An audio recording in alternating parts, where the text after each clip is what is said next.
धूमकेतूवर स्पेसक्राफ्टच्या साहाय्याने प्रोबचं यशस्वी लँडिंग झालं। या उपक्रमातून युरोपियन स्पेस एजन्सीने इतिहास घडवला। 220 पाउंड म्हणजे सुमारे 100 किलो वजनाचा बॉक्सच्या आकाराचा हा प्रोब आहे।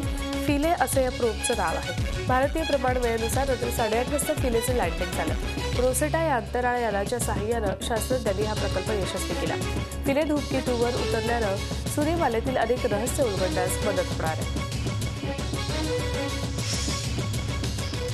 आसियान समिटचा आज दुसरा दिवस आहे। रशियाचे पंतप्रधान आणि नरेंद्र मोदी यांची आज भेट होणार आहे। नरेंद्र मोदी आणि बराक ओबामांची भेट झाली, त्यावेळी मोदींना बराक ओबामा यांनी मॅन ऑफ ॲक्शनची उपाधी दिली होती। ऑस्ट्रेलियामध्ये पंतप्रधान नरेंद्र मोदींच्या आगमनासाठी जय्यत तयारी करण्यात आली। ऑस्ट्रेलियातल्या सिडनी स्टेडियमवर मोदींचं भाषण होणार आहे। मोदी रात्री उशिरा ऑस्ट्रेलियात पोहोचणार आहेत।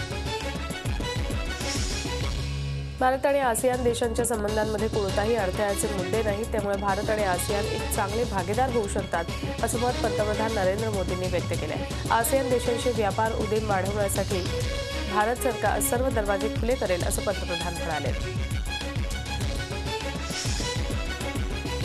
ट्विटर आणि फेसबुक नंतर आता पंतप्रधान नरेंद्र मोदी आणखी एका सोशल नेटवर्किंग साईट इंस्टाग्रामशी जोडले गेलेत। म्यानमारमध्ये आसियान संमेलनामध्ये पंतप्रधान मोदींनी इंस्टाग्रामवर आसियान संमेलनाचे फोटो शेअर केले। त्यात त्यांनी हॅलो दुनिया इंस्टाग्रामवर असणं मला चांगलं वाटतंय असं लिहिलं। नाट्यमय घडामोडींनंतर गोव्याच्या मुख्यमंत्रीपदी वर्णी लागलेले लक्ष्मीकांत पार्सेकर यांनी आता मुख्यमंत्रीपदाचा पदभार स्वीकारलाय। तसंच मंत्र्यांचं खातेवाटप शुक्रवारी होण्याची शक्यता आहे। राज्याच्या प्रगतीसाठी नवीन मुख्यमंत्र्यांना कामाचा वेग वाढवावा लागणार आहे। ऑगस्टनंतर 7व्यांदा पेट्रोलच्या दरात कपात होण्याची शक्यता आहे। 15 नोव्हेंबरला पेट्रोल आणि डिझेलच्या दरात कपात होण्याची शक्यता आहे। पेट्रोल ₹1.20 तर डिझेल 75 पैसे प्रति लिटरनं स्वस्त होण्याची शक्यता आहे। आंतरराष्ट्रीय बाजारात कच्च्या तेलाच्या किमतीत कमी होत असल्यामुळे लवकरच याबाबत निर्णय घेतला जाऊ शकतो।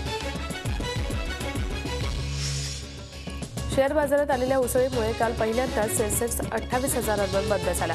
सेन्सेक्स बाजारासाठी हा विक्रमी दिवस ठरलाय। याआधी अनेकदा सेन्सेक्सनं 28,000ची पातळी गाठली होती, मात्र पहिल्यांदाच दिवस अखेरीला सेन्सेक्स 28,000पार स्थिरावलेला पाहायला मिळाला। झी 24 तास रहा एक पाऊल पुढे।